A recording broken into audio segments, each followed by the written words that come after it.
96 and 97 against Deep Blue. He won the match in 96, as you know. In 97, he lost a very short match, a 6-game match against Deep Blue. But there was a lot of controversy about that match. First of all, Gary thought, and the whole chess community thought, that the computer played very on-computer moves, and Gary complained that perhaps there had been some human component to the chess playing ability of the computer. There's a lot of controversy. Basically, at the end of the match, Gary collapsed. He lost the last game horribly, below his usual abilities as a chess player.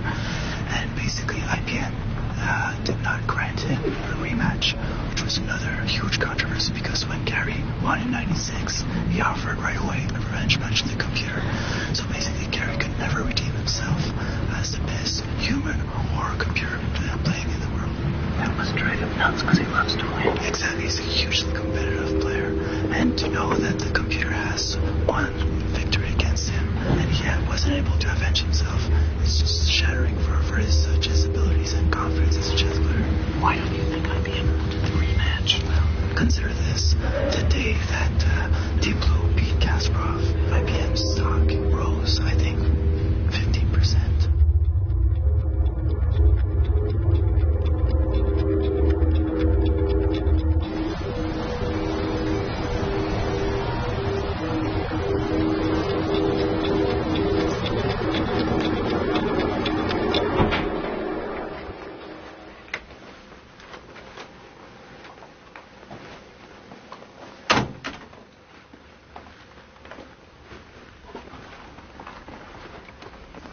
Looks different. We had a big table here with computer, all the equipment. Yeah, it was quite different. Yeah. It's very hard to reinstate these memories. Nearly 6 years ago, probably there's a sort of mental block. You don't want to remember. You don't want to remember, you don't remember. And it was quite a painful time, so that's why I can hardly reconstruct the scene of the crime.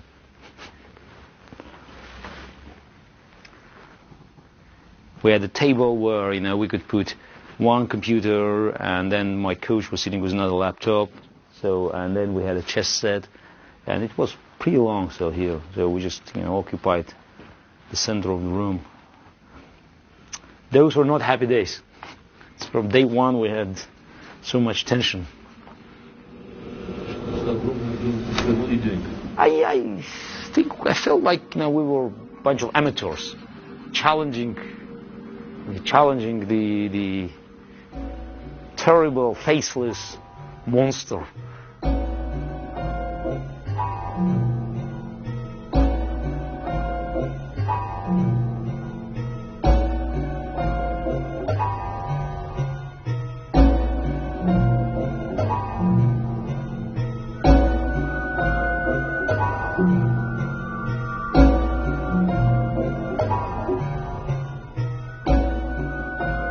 A blow against humanity.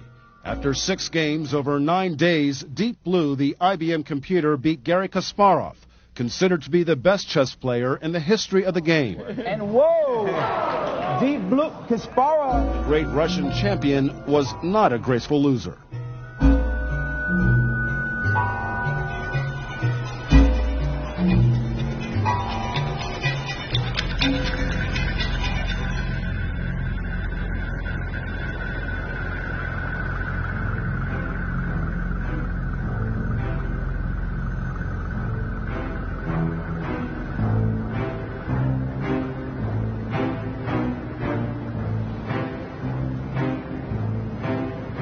Grandmasters, there are many, many hundreds of them now, and there are a few grandmasters who are so far superior to their colleagues that they should introduce something like super grandmaster. And one could argue that Kasparov also needs a category all to himself. I think we should call the category Kasparov, just, it's Kasparov. I think Gary has now established beyond any doubt he's the strongest player in history.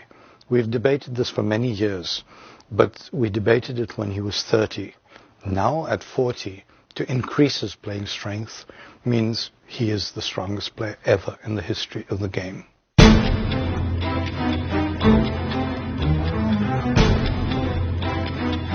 He's been on the top of the chess world for 15 years now, or 16 or 17, I don't know. He's always been substantially ahead of everyone else. So, it's a Kasparov.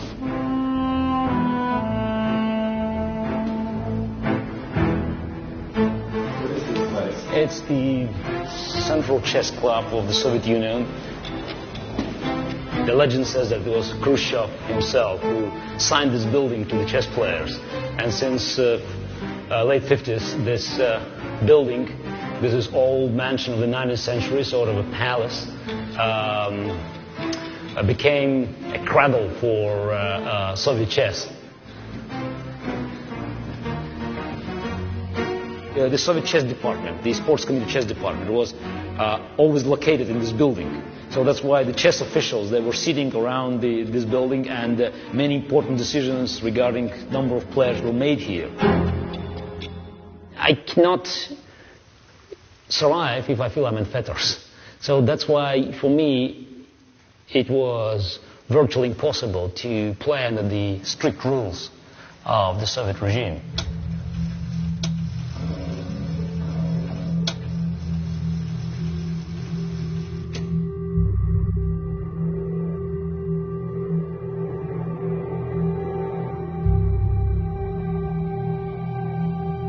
I started with a couple of colleagues building Deep Blue right from the very beginning. We came to IBM in 1989, and over the next several years we built a series of machines which eventually culminated in the Deep Blue system. I focused particularly on the evaluation part of Deep Blue. That is, the part of Deep Blue that allows it to distinguish what's good about a position and what's bad about a position, and come up with a numeric value that tells you how good the position is. I think fairly early on it was clear that faster computing led to better performance in chess programs, and as programs got faster and faster, we started to think maybe if it was this fast, it would be enough to beat the world champion.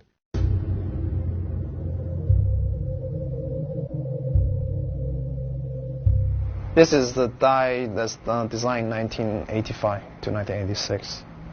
It's essentially a silicon chessboard. It's a single chip chess move generator, about 36,000 transistors, and generate about 2 million moves per second, maximum throughput. Guaranteed not to exceed that. And who designed it? I designed this. They asked me if I would be interested in helping to train the program to play against Kasparov. I thought, well, that's a great opportunity, so I couldn't let that one go by. So that's how I got into the computer world. Computers first came on the scene back in the late 40s. Scientists were thinking of grand challenges. What could computers do that was never possible before? And one of the first ideas that came out was, as a grand challenge, as a holy grail, how could you get a computer to play world championship level chess? Initially, everybody thought it's an easy problem. Computer carries so much faster than a human being, right? It should be a piece of cake for the computer. It turned out it was much harder than that. What the real live chess player does is take in the whole position in one conscious awareness. And then really good chess players have an enormous capacity to remember entire positions on the board and to see possibilities. The machine doesn't do that. Computers play basically by calculation. They just say, okay, if it's my move, what are my possible moves? If I go there, then you can go there. And then I go there, and it just continues on in a string like that. And every position along the way gets evaluated. But the difficulty with chess is that the numbers become astronomical very fast. If you just multiply, I have 8 moves, you have 8 counter moves. I have 8 counter moves to each one of your 8 counter moves, and you have 8 counter moves to each one of my 8 counter moves. It's soon the numbers are as big as the universe. In fact, that number, the number of atoms in the universe, is a trivially tiny number compared to the number of games you can play up to move 40. So the problem with chess has always been, how the hell do you solve the exponential problem? How do you solve the problem of the sheer size of the numbers involved? Now, what these guys have, the technique has got a beautiful name. It's called brute force. This has been a classic confrontation this afternoon of man versus machine. Oh, there it is. And Kasparov has soundly defeated the Neutron 9000. Thank you. Thank you. I find it amusing. All machines are just wires, nuts, and bolts. They're stupid by nature.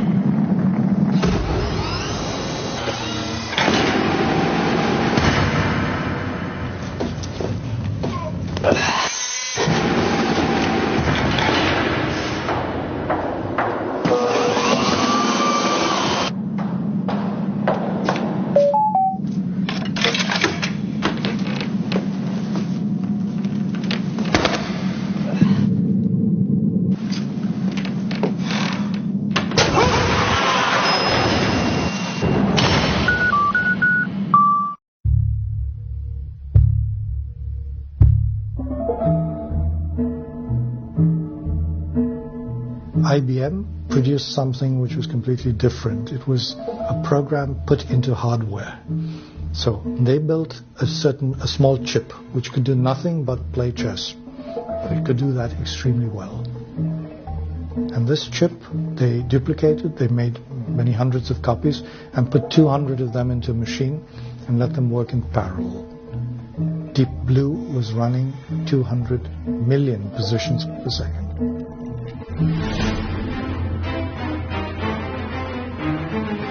Here comes this 17-year-old, 18-year-old, who's just slowly being let out into the world by the Soviet sport authorities. And Gary was just smashing people, very solid, senior, professional grandmasters who do not lose in 30 moves at all, ever, and certainly not to 17 or 18-year-olds who are just coming in and sacrificing 3 pieces. And these guys are getting up off the board going, I'm never going to play with him again.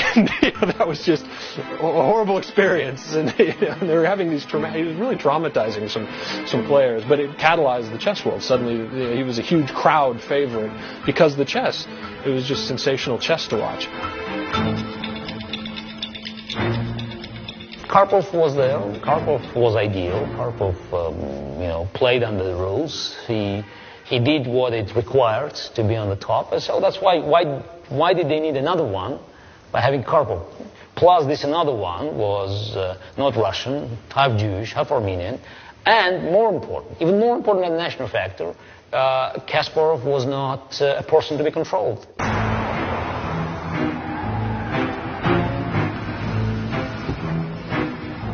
The Russians have always dominated world chess, and the latest world championship battle was between 2 of them, the holder Anatoly Karpov and his young challenger Garry Kasparov.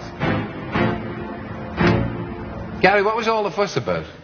You mean on that World film? Championship match troubles? Yes. Yes. It was an unforgettable day for me because I couldn't tolerate more. So that's what you were maintaining, that the whole chess establishment was in favor of Karpov at the time. Yes. Because they wanted him to win. Yes, they have close connection for a long time, 10 years. You said to me upstairs that really there's a greater struggle off the chessboard than there is actually on it. Yes, they use very strange way, dirty tricks. Dirty tricks? Yes, dirty tricks, yes, under the table. It's under the table? It's more convenient because nobody can see. Right. You're not saying that Karpov kicks you under the table, right? No. Yes, I hope I'm much stronger than him. He was suspended at 5-3, I remember, because he was winning 5-0, then you started to come back, and he began to lose it. So they suspended it. Yes, he was losing completely. Kasparov was busy losing his temper. What a performance, he shouted. I could even win, but they're just trying to delay.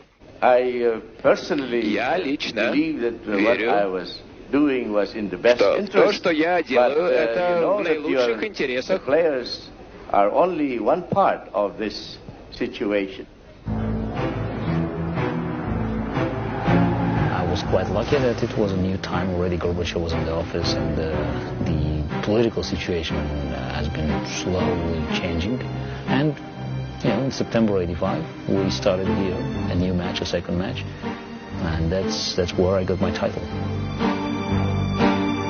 You're standing on the exact spot, perhaps. We're talking about probably 1 feet, away from the actual location of the chair where I sat on November 9, 1985.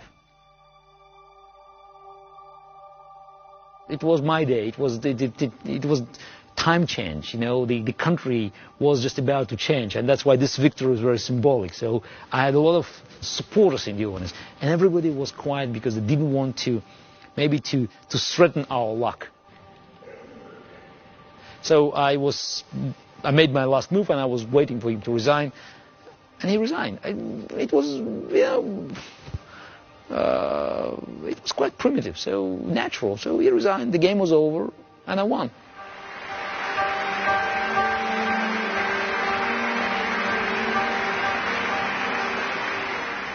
There was only one camera that shot me actually with my hands up. So one shot.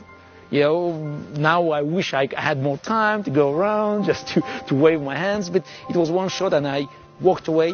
I won. I walked away, and I noticed my mother. She nearly fainted in the audience, and there were many people here that couldn't believe that it has actually happened.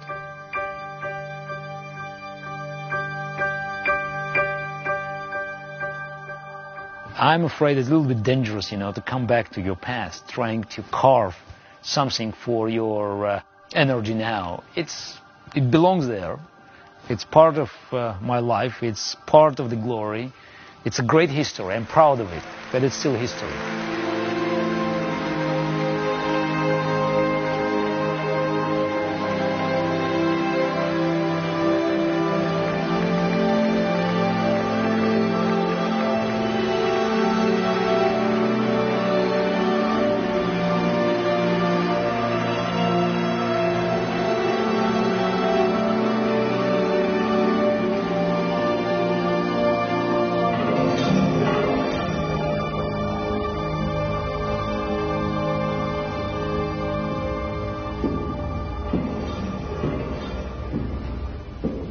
Human beings are weaklings in everything.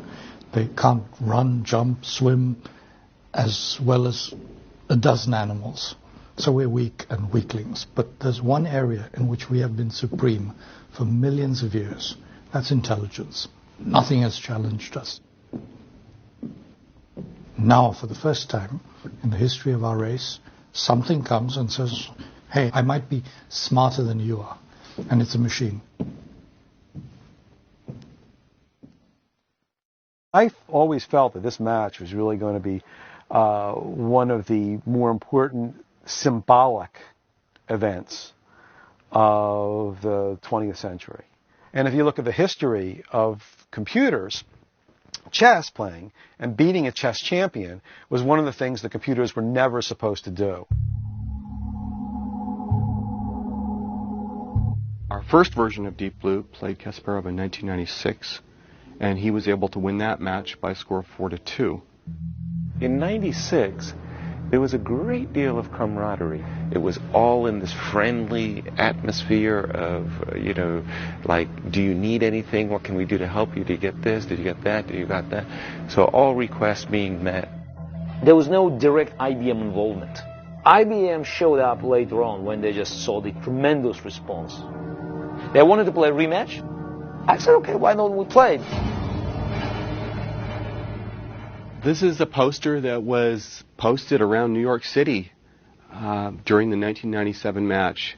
It shows Kasparov with the caption, "How do you make a computer blink?" I think that's a very appropriate type of quote for this situation.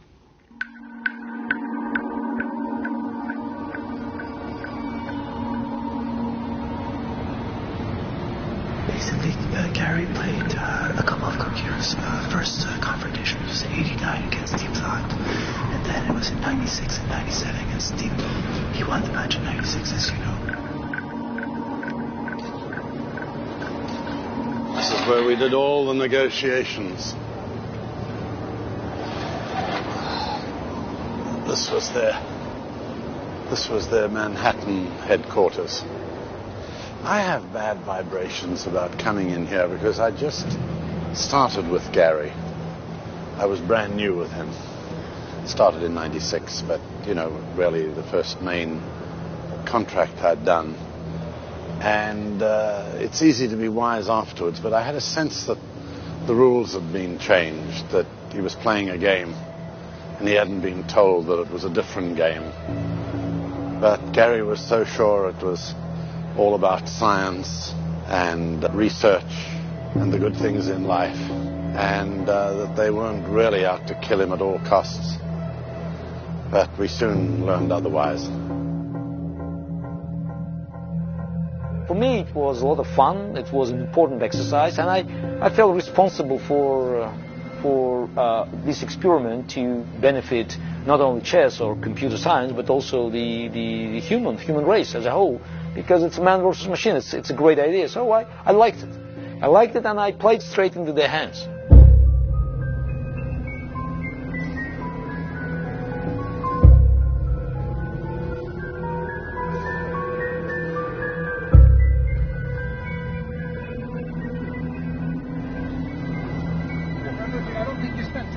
But I remember meeting you at the door. Yeah, I think we used the sideline. Yes, side entrance to go upstairs. And that was the main entrance for the audience. The audience was down there. I remember it was packed every day. Yes, it was very packed. Yes. Well, they had signed seats. Yes. And there was great interest. Well, I mean, come on, this was the match of the century. Yeah. The stakes are high. In one corner, the world's greatest chess player, 34-year-old Garry Kasparov. In the other, the world's greatest chess-playing computer, a machine called Deep Blue. The world was able to watch through CNN and all the broadcasts because we were able to send that signal out. The story was every hour when you were playing, and there would be quick shots of you in the match. Yeah, but it also could be used by IBM for other purposes. Connectivity of the building and all the technical equipment. It was full of technical equipment. Yeah. Well, the computers were right up there. But it was guarded by IBM. Yeah. Yes, very much so. Well, they were very concerned. Yes, very concerned about anybody penetrating their room.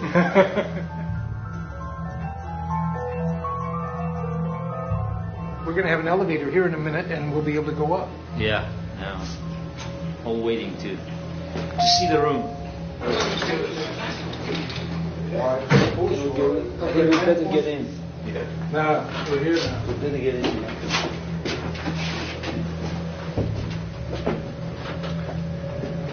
35. 35 is where the TV studio was.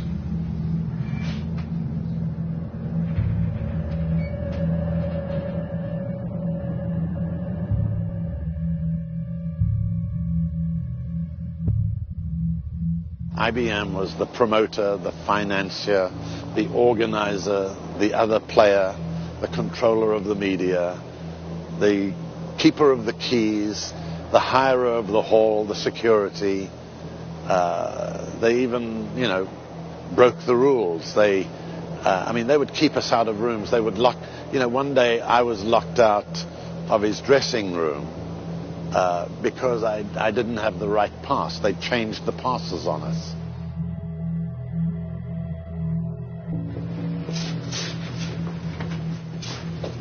You didn't see much of this because there was a pipe and drape along here. Yeah, but this was the IBM place, yes? Well, the computer was in there, but in here was where the here it is, yes. Here's where the match took place. Here the match took place, yes. There was a set. Yeah, I remember here was a set, and there was an area back there. Yes, very private area. Yeah, okay, the small place there. Right, and then there was an audience. It was called private. They annoyed me very much inside there. They did annoy you? Yeah. Well, that was a bad thing. Yeah, before the match. Yes.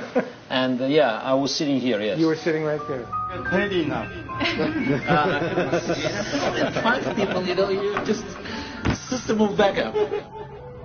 The machine was in a very mysterious room. It was locked up. We weren't even allowed to walk past that room. There were guards. What was happening in the room? Lots of grandmasters sitting around drinking coffee, smoking, talking, chatting, you know. So there was one other space here. Yeah, okay, one other space, but I never had access. So it was as close as now. Right. That's the machine. It's locked now, and it's it was locked now. then. Yes. Oh, it's not locked now. Not locked now. Not locked now. But it was then. Yes, it was there. Yes. Because we have a bolt lock on it. Yeah. So, and the terminal 1 was there. Right. So and it was guarded. Right.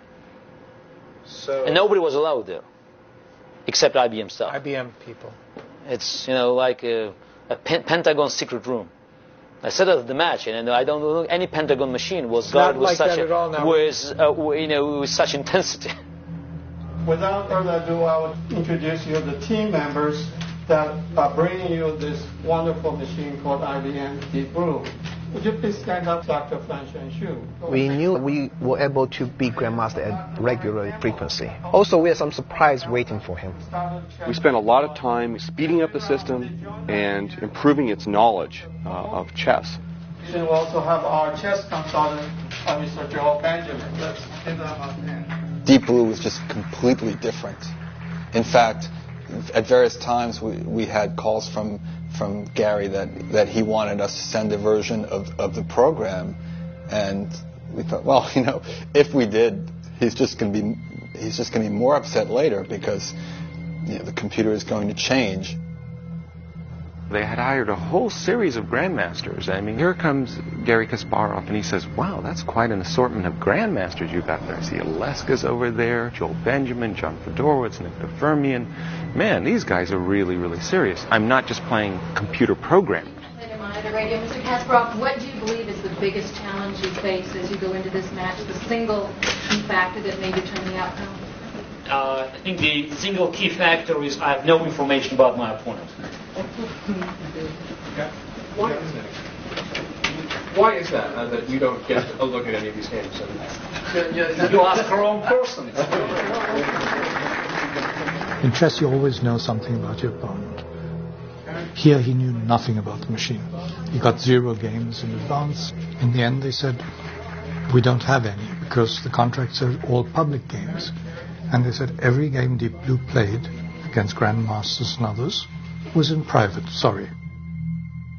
This time around, the intrigue of man versus machine is attracting even greater attention. But no one will bet on a winner. Kasparov says he's at the top of his game, but the computer is also in much better shape.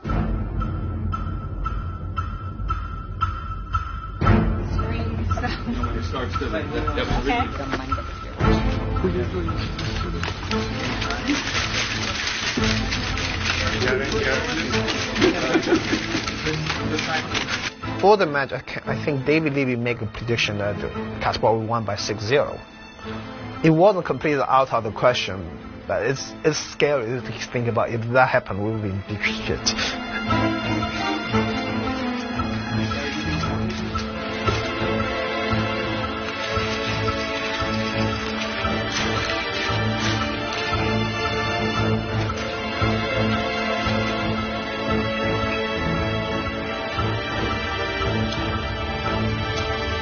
Everything seemed copacetic come game 1. Gary plays a good game, a really good game. Outplays the computer, gets a favorable position, forces the complications.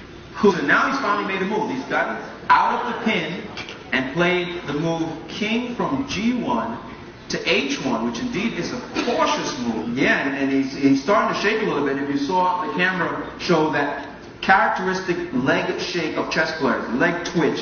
When your leg starts going a mile a minute, and you can see it there, that he is not a patient man. Kasparov would be so bad at poker. The first game, Deep Blue played very strangely. It played a lot of moves that really surprised me, and it certainly looked bad.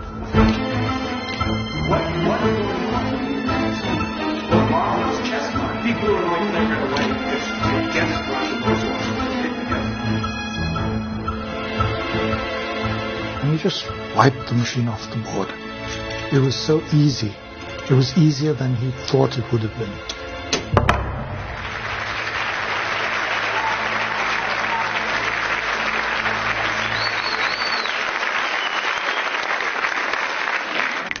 (1-0). Gary again. He's, like, this is wonderful. Isn't life beautiful? The quality of the game was lousy. I mean, Deep Blue, it played like machine. I mean, lousy is not the right word. It did exactly what everybody expected machine to do. We should mention that along with Gary Kasparov, the Deep Blue team is with us on stage. We lost the first game. But if you look at us, if you actually see the team, how we actually behaving, we were actually a fairly happy bunch. The reason for that, we were sufficiently comfortable. We know Deep Blue is sufficiently strong. So we just felt that if he kept on playing this strategy, there would be different results. And we just had to make a few minor adjustments to correct some specific flaws that occurred in game one. We have some work to do tonight. And another question from the audience? I didn't pay any attention because I thought, come on, this is I will beat the machine whatever happens because look at game one. It's a machine. At the end of it, it's stupid. The first game was so easy. He just won it, and in fact, we were baffled. We sat there at dinner saying, how could it be so easy? Something's wrong. They've developed it for a year now, and it's become much faster, and still it was so easy. And the second game, he got crushed.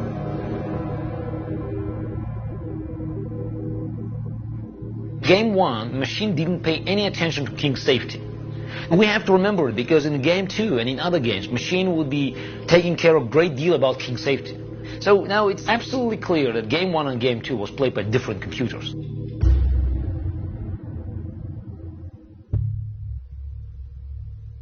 Game two was the pivotal game in this match when it became clear that they were not a team. This was not a partnership. This was a death match.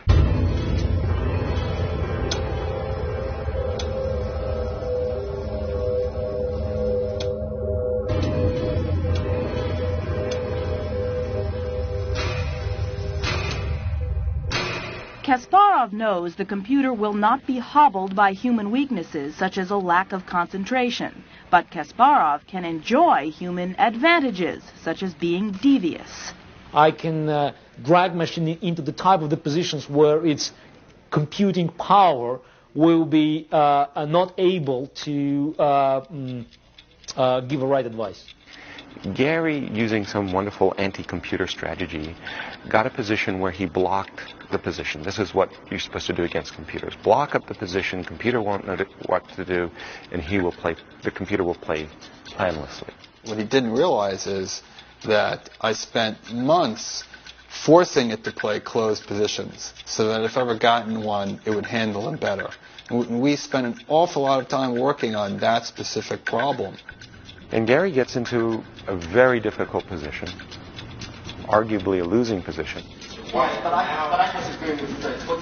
A lot of the people watching were thinking that Gary would probably get a draw out of it. These are not really the sort of positions that computers tend to play well, where they have a small advantage with no clear attacking lines. So now, machine sank in the deep thinking.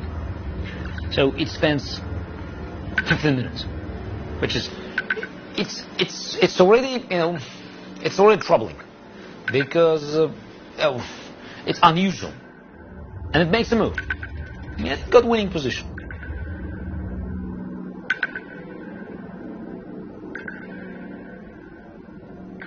Gary says, aha, I got one chance.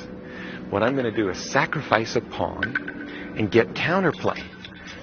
All or nothing, sacrifice the pawn. If the computer just plays like a computer and just goes to try to capitalize and win some pawns and be materialistic, Kasparov would be able to counterattack, and the computer wouldn't see that coming, because they usually just go after material, like a cat after a fish, and say, okay, give me that now, it's mine, and I'm going to get, and then that's how they get tricked sometimes. computer doesn't take a pawn.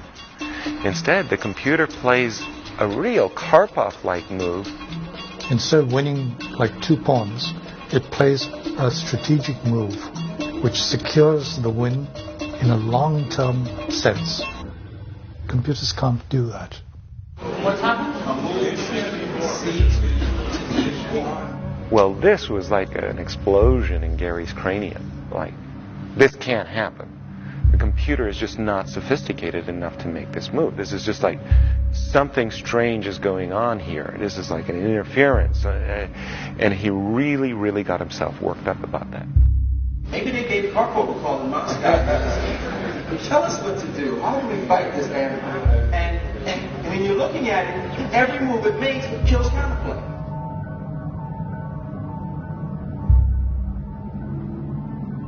Computer's like coming in to Gary's position, like he's breaking through, the dikes are broken, everybody's coming through. Oh no, it looks terrible. Frustration mounts, Gary's pulling faces, absolute sheer disgust, resigns the game. Kasparov's played during the second game of his match with an IBM computer called Deep Blue. He resigned in the middle of what he considered a hopeless situation instead of fighting for a draw. The match now stands at 1 game apiece. This was not a computer-type game. This was real chess. It was the greatest game ever played by a computer. And we believe that. Everybody believed that. This shows that it's possible to get a computer to play real chess, grandmaster style chess, not only grandmaster level, but the style of play of the grandmaster. We were extremely happy because, yes, our hard work all paid off. From the testing we did, I believed that it could do it, but this is actually the proof. In fact, that's the one particular hardware feature I put in several months before just coming to play in that game. The programmers have spent a lot more time working on it, and they did, probably 90%. They put 90% of the puzzle in place, but my piece was maybe the 10% that put us over the top. I feel great. In '94. I played him in a Grandmaster tournament, and I managed to make a draw. And it was the only game in the tournament where he had white, where he didn't win. So I got a lot of satisfaction out of that, and I framed the score sheet up on the wall. What did you guys do to it last night? We went out and had a couple of cocktails.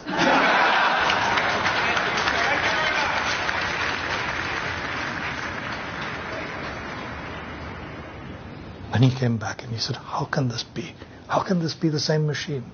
It plays like a Potzer in game 1, and it plays like the greatest chess master and grandmaster in the world in game 2. It doesn't make any sense. Something's happening. Then he started looking at the game very intensely. Then he found a couple of moves which looked very strange.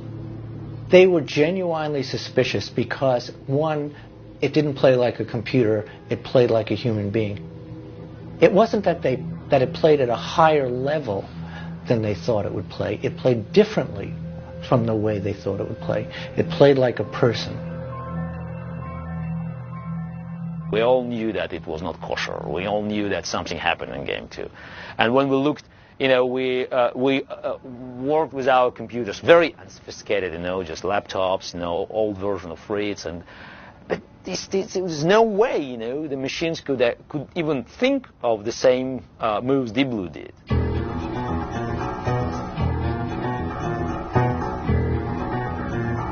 The funny thing is, at the end of that game, he had the possibility of a draw. He just missed it.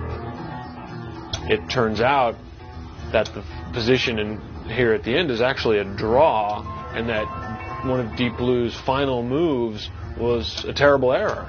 Because Deep Blue has 2 choices here. It can move its king here or move its king over here. It picked the wrong place to step. The computer had left its king a little undefended. And Gary could have threatened a perpetual check. Not a win, but a perpetual check. I think Fred Friedel got a call from some fellow in Germany after the game and said, Gary missed the draw. Could have drawn that game. And Fred said, no. And said, just take a look at the game. And then walking on the street, we told Gary, it was a draw, and explained it to him. And Gary stopped in the middle of the street. People walked into him from behind, and he was horrified.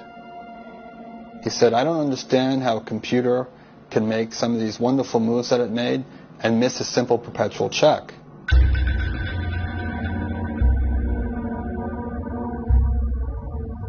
And the next logical thing to do was to ask, how could it play this? Explain this to me. Gary wanted to know what was going on with the computer. He wanted to know who was programming it and when. He wanted to see the logs. So he started asking, he said, I want to see the printouts. I want to see its log files to see how could it play this move. And they were not going to show it to him. Then they were going to show it to him, then they weren't going to show it to him. So you psyched him out. In a way we did, yes. After game 2, Gary, like a dog with a bone, just couldn't release this thought that something was going on. The more upset he was getting, the more wrapped up in what happened in game 2 meant that he was going to concentrate less on game 3, game 4, game 5.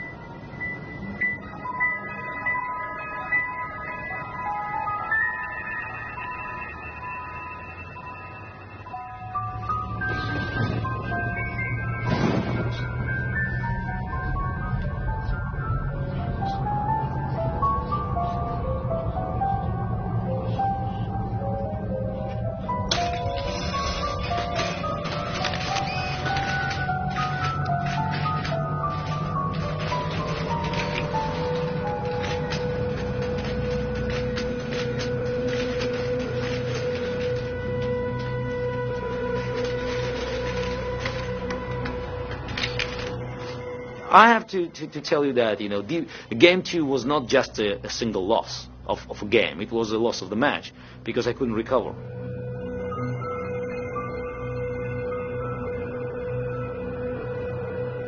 Now, I felt it was unjust, that something happened in the game that was not a part of my match against Deep Blue. It was not in the rules. He wasn't able to proceed to the point of view of, as he would against a human opponent, like, this guy's learned an interesting trick here. I have to adjust to this. Right now he was saying, how did it do that? How did it do that?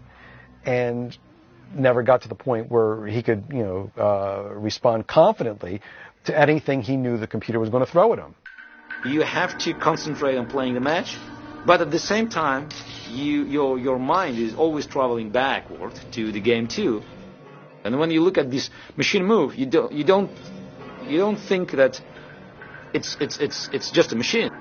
He has big advantages. He doesn't capitalize on any of them. And Gary's level of frustration is going up and up and up until it's really beyond the ceiling. Even with the advantage of the first move, Kasparov managed only a draw, leaving the series even 1 1/2 games each.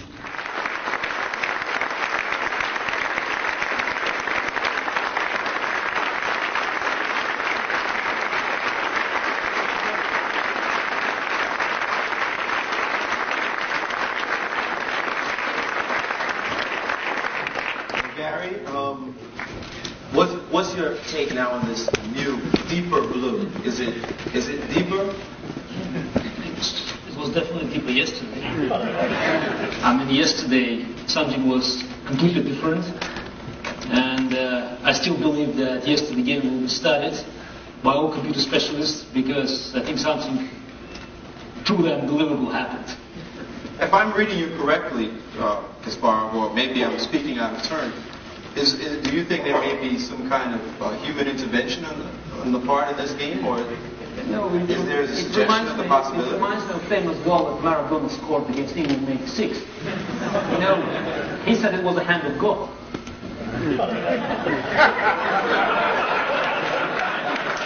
I've been to Europe enough to know what that meant. He was quite clearly accusing us of cheating. It was not difficult to read between the lines. And I thought that was disgraceful. Of course it's supposed to be a friendly match, but even if it's not friendly, you just don't make an accusation like that, especially when you really don't have any evidence at all. It's definitely a mistake for Gary to give a position to Fritz or any other computer and say, this is computer behavior, and this is what Deep Blue must be thinking, or what Deep Blue would do. I think he's seen from the games that he's played against Deep Blue that Deep Blue is no ordinary computer. Deep Blue plays on an entirely different level from any other computer he's seen. Some of the IBM public relations people said, well, we want to try to keep this a friendly match, and, you shouldn't say things like that. And I said, okay, fine. But, the guys on the team were high-fiving me. Maybe he should come to grips with the fact that Deep Blue can do a lot of things that he did not think were possible. I think this is not a very fair statement, because I definitely understand better than anybody else the difference between Deep Blue and any other computer.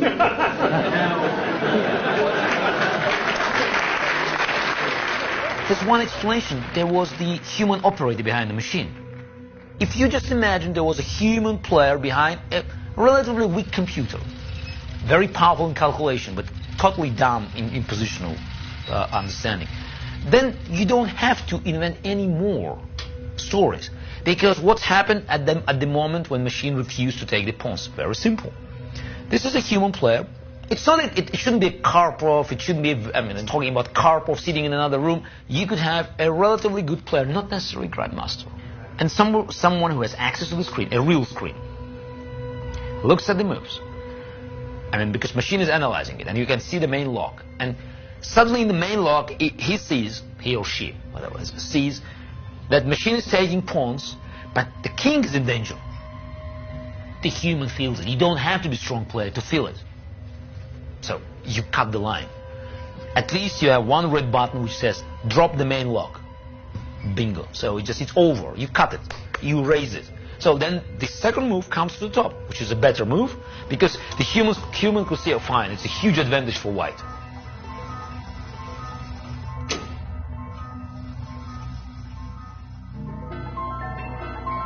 It's obvious a human being plus a computer is vastly stronger than the computer or the human being itself. The combination is just a killer.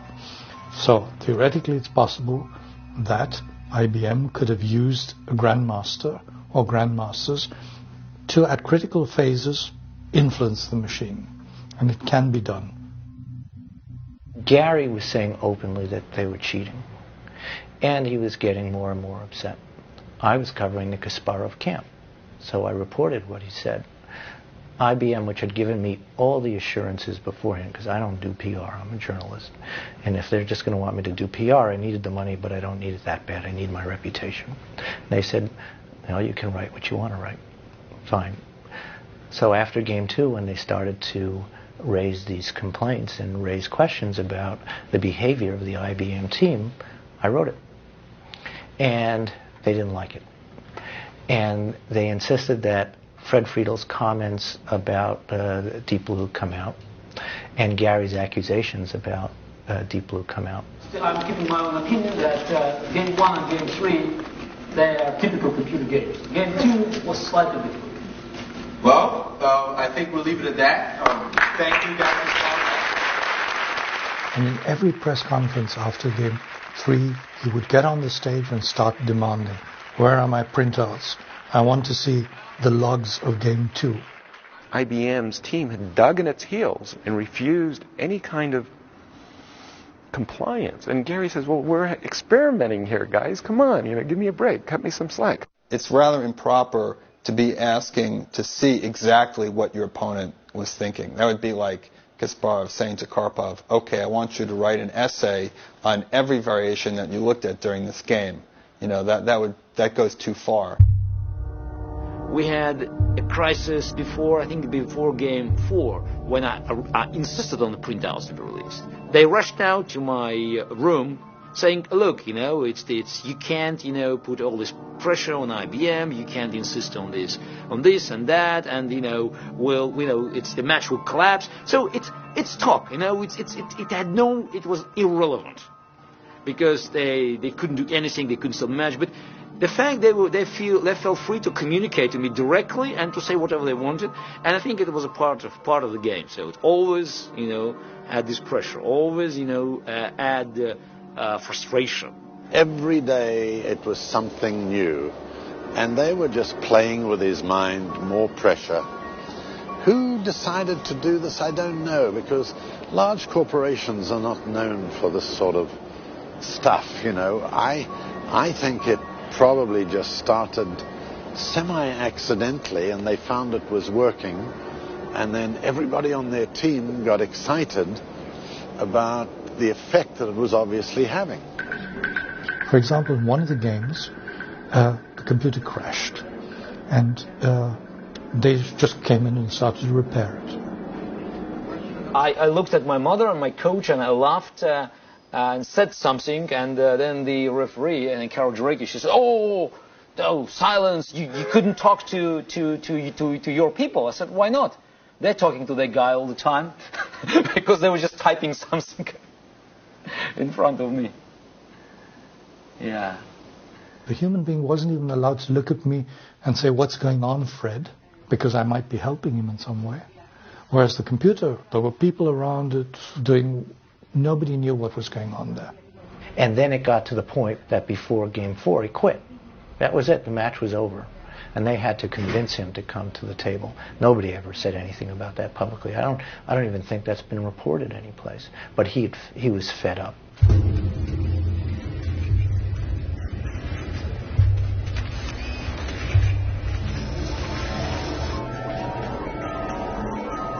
Game 4 maybe was a bigger opportunity. It reached an end game, and he was not able to sufficiently outplay it in the end game.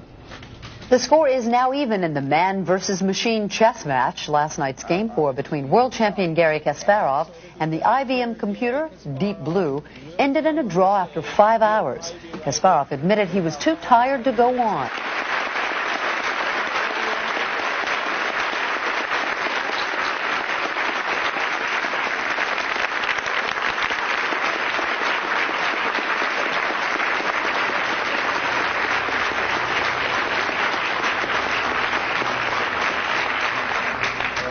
Chess players tend to believe, and have always done this, that the opponent is using some forces against them. Today it's very simple, it's a computer. But in previous years it was magnetic forces, it was telepathic forces, or rays. They were always worried about these things, and for example in Fischer-Spassky, I think one of the players insisted that the chairs were dismantled to see if there were any devices in there that could be disturbing them. He has a larger contingent of Russian players working with him in the second match. And somehow, I don't know for sure, but that may be related to why they become a little bit more paranoid. The next day, I get in the elevator, I go up to the 35th floor, where some security guard who thinks he's in the Secret Service greets me, takes me by the arm, shoves me into the elevator, and says, "They want to talk to you downstairs." And then he gets on his walkie-talkie and, "We've got him, Chief. We've got him." They take me downstairs. They throw me into this room, basically this empty room, which is now, in my mind, the gulag. And they take off my press credentials, put a guard outside the door, and I'm not allowed to leave.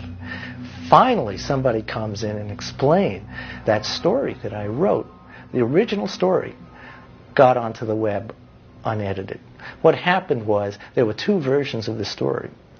The editor punched the wrong button, and the original story went up on the web with all the complaints about everything. They accused me of hacking into the site and putting that story on the web. I said, "Listen, I don't even know what HTML means. How am I going to hack into this site?" And he said, "We're very suspicious of you." They were more paranoid at this point than the Kasparov people were. Yeah, it's not a hotel in Moscow, but first of all, I think, debugging is not a Russian invention. Yeah, and I think technology in the West and in particular in the US are probably even more superior. But if we press the subject, if any further, people will say, they got paranoid because people behind the stage helping Deep Blue, camera or a telescope recording all the moves, rooms bugged. Look, some of them might be true, some not. I don't know, but I don't have any proof, and I don't want even to go much into these details. It's just to demonstrate the way the people felt during the match. What are you doing? Looking at the buildings across on the other side, and suddenly in one window I saw something round and shiny, and it looked like a photographic lens. So I went to another window and looked out, and Gary said, "What are you doing?" I said, "Oh, just let me look." I didn't know what's going on. So I took his lawyer at the time who was there. We went downstairs and we went to the side of the building. We looked into the building with the binoculars. And his lawyer said, "My God, it's not a camera, it's a telescope." When you are under such pressure, you could look around and just find that the most innocent object is posing a deadly danger. Chess has a long tradition of psychological warfare. And when you notice that your opponent is deeply disturbed by something, what you generally do in chess is to try and help him to invigorate this fear. For example, if you can see that he's being disturbed by nicotine, by smoke, you put a cigar on the table. Or if he doesn't like a person in the audience, he's worried about that person, get that person up front, make that person stare at him. So you encourage him in his paranoid feelings. And at some stage in this match, we had a feeling that somebody was doing this to Gary. So there was an agreement at last. IBM buckled and said what it would do, it was print out all of its log files from all games, turn it over at the end of the match to the arbiter, which they did not. So they violated that agreement.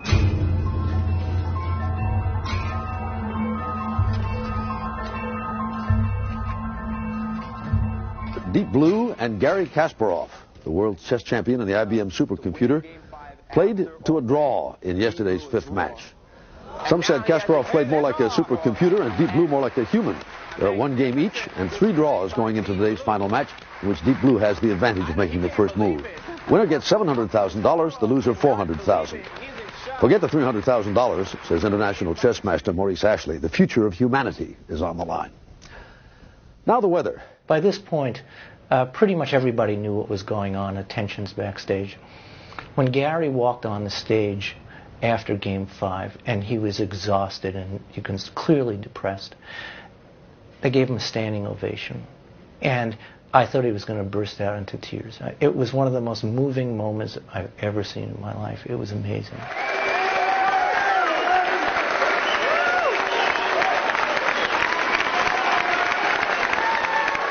And he was just so warmed by it, and so was everybody in the crowd. And then came the whole IBM programming team, and they walked out there and just, aren't we the greatest? And they booed.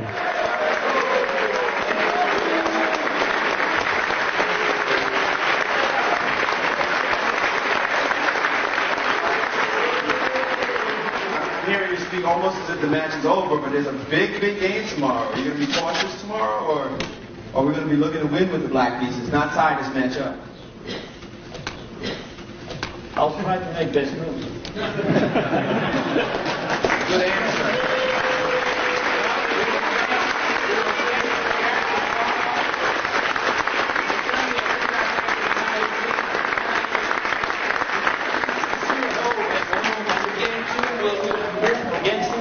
More than game 1 or game 4 or game 5, but not game 2.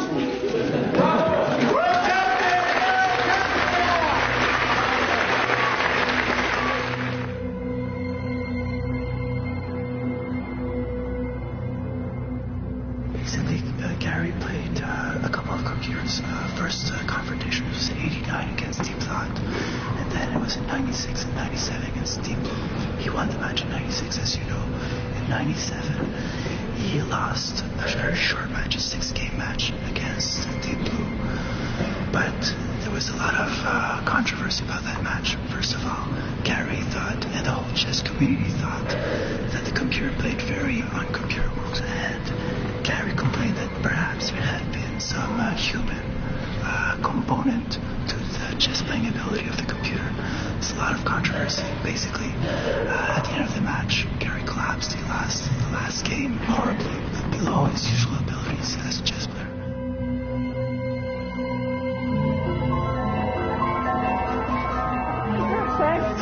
Thank you.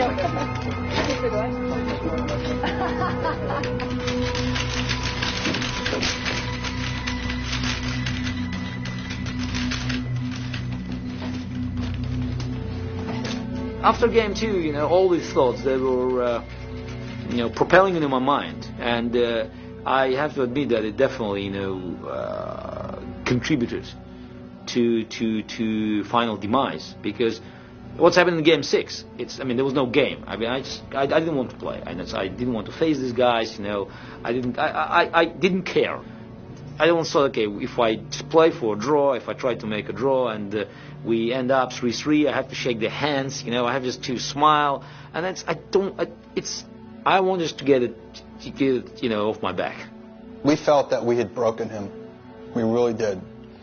And in fact, before the game, we had discussions.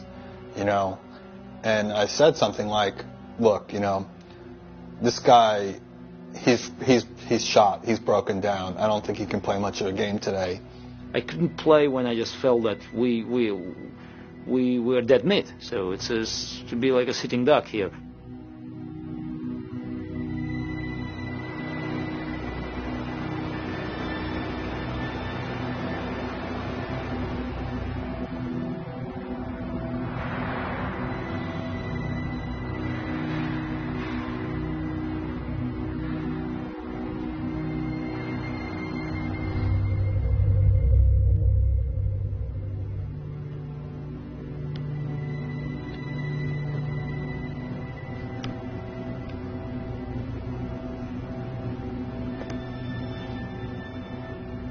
I kept filming right until he made the critical mistake.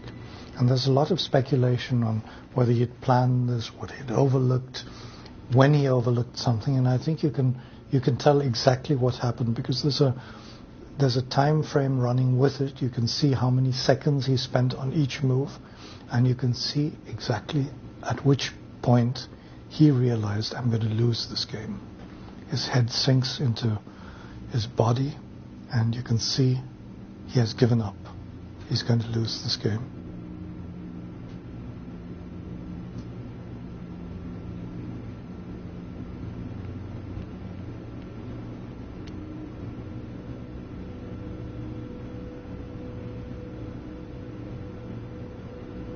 He lost in a very human way. In that final game, he collapsed psychologically from the pressure, and he just played something miserable. His preparation was terrible. It was kind of like someone coming up and trying to bat, holding the wrong end of the bat. It was almost that bad. It was just the most miserable loss. Call it a blow against humanity. After 6 games over 9 days, Deep Blue, the IBM computer, beat Garry Kasparov, considered to be the best chess player in the history of the game. And whoa! Deep Blue Kasparov. The great Russian champion was not a graceful loser.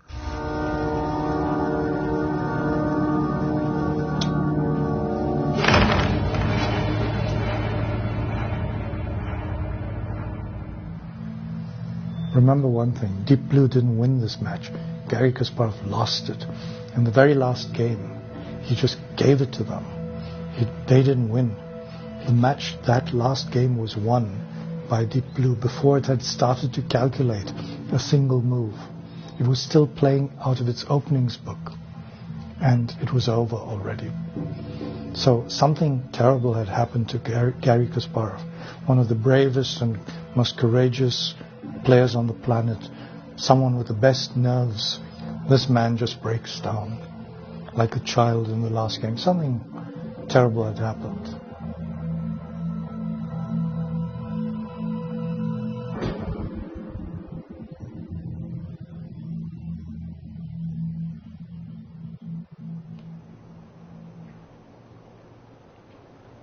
Yeah, I remember I had a chair over there in this small section, corner section.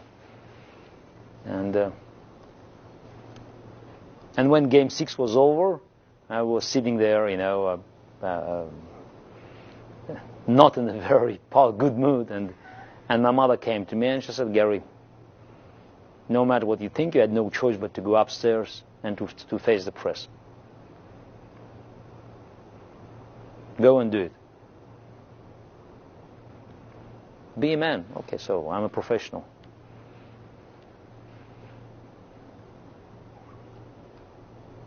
The match was lost by the world champion, but I think there are very good and very profound reasons for such a result. I think the competition just started.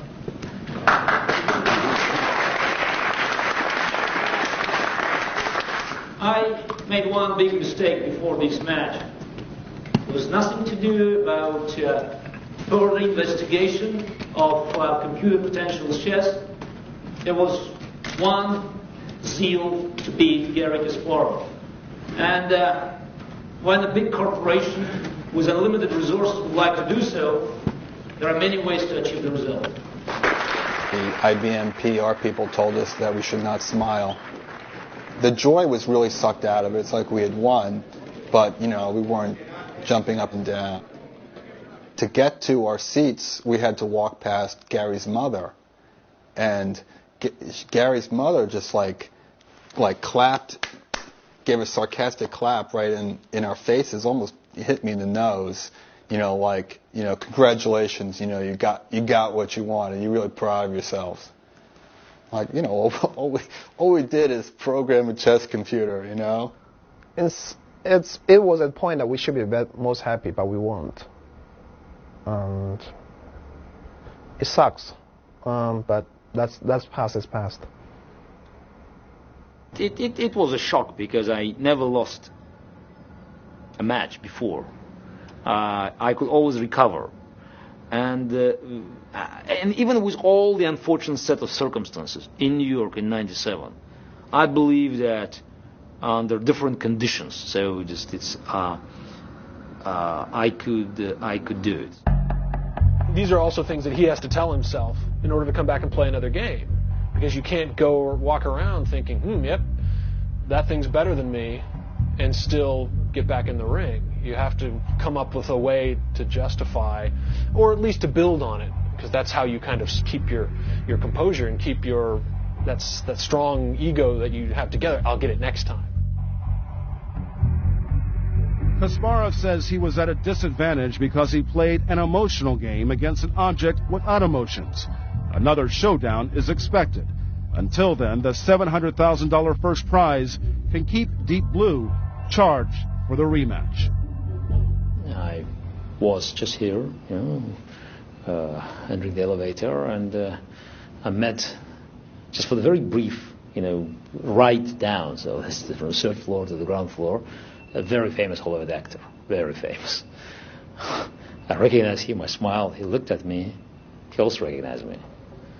And he asked, a bit sadly, what have you done? So, look, I lost the match. It happens. But I'm going to take this stupid machine in the rematch. He said, no, you will not. I said, what? I'm going to win the rematch. He said, no, they'll not let you play anymore.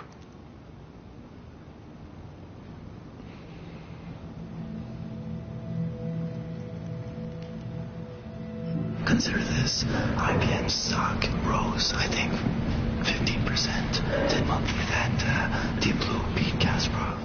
IBM certainly benefited dramatically. People say that they benefited to the tune of hundreds of millions of dollars in PR, and the internet coverage was so gigantic that the entire internet sort of went into its knees. It couldn't take the load. So it was a gigantic success. I think it was much higher, the value to IBM, because IBM, until that moment, when it played against Kasparov in New York, was a sort of a company that supplies equipment to offices. And Microsoft and others and Intel were cutting-edge technology. And suddenly, this changed. people started to say IBM is doing neat stuff, cool stuff. And then finally they dismantled the machine, folded their tent, and went about their merry way with billions of dollars of extra value in the company and boasting rights that they beat the greatest chess player of all time. Deep Blue was crated up and sent back to Poughkeepsie today, leaving us to ponder this deep thought. Why play if you can't party when it's over? Then what happened? They shut down the computer. No more research. That's it. It's like landing on the moon and not exploring, coming back without anything, and saying, no, we just wanted to be there. And no, we're not going there again. We're not going to experiment with this. That's it.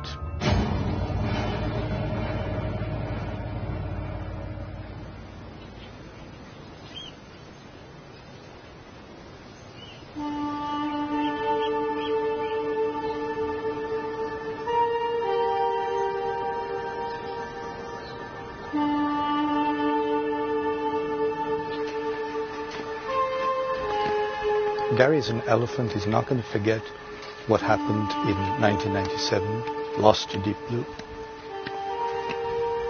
About 3.5 years after this disaster against Deep Blue in New York, Gary had a second disaster, which was his match against Kravnik. It was a defense for the World Championship.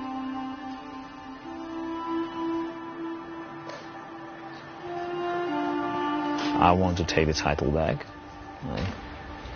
And I hope that's still a machine match, and I want to be part of this as long as I can, and I want to do better than in 97 against Deep Blue.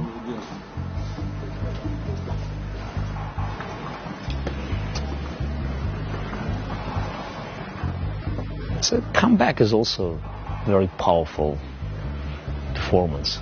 So to be able to come back at age 40 when you're much older and that's your opposition, to play great chess and just to be still leader of the modern chess, that's quite an accomplishment.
It's not about winning a title that I didn't have. I had all of them.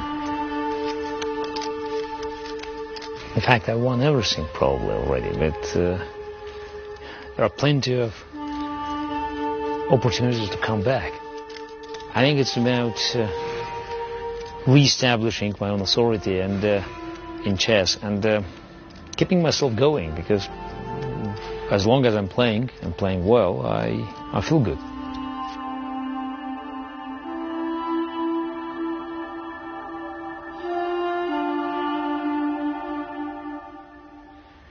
There are plenty of opportunities to come back.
спектакль.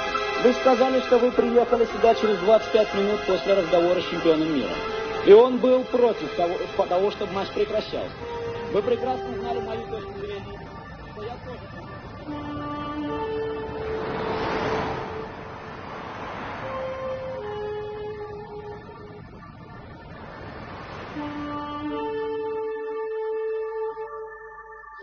It's inevitable. We compare 97 fight against IBM with my fight against Karpov and the communist system.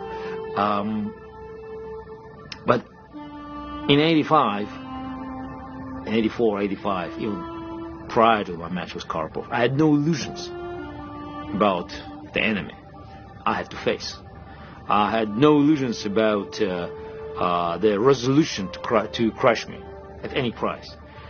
The tragedy, the human tragedy you're looking at in 97, in May 97 in New York, was that I did not expect it at all. So that's was a real blow.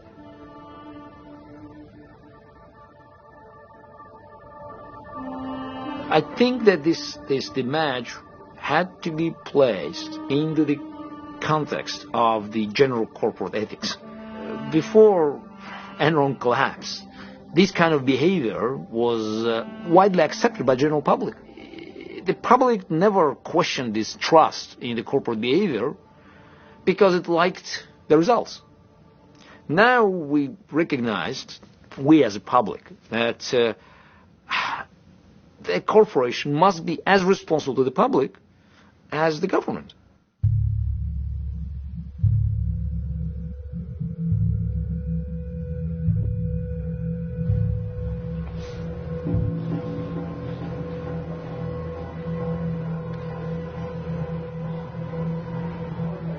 We're going to the machine room where Deep Blue has spent the last 5 years.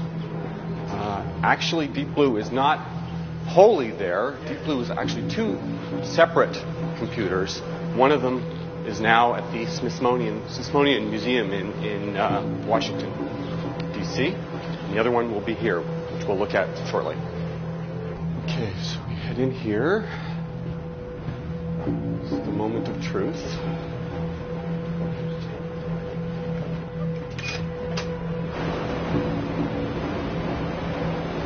And right over here is Deep Blue.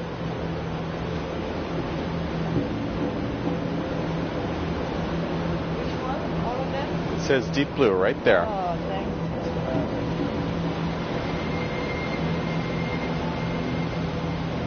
His brother used to live right there next to it. I have to have a key to open it. I think it's locked. Let me just... I think...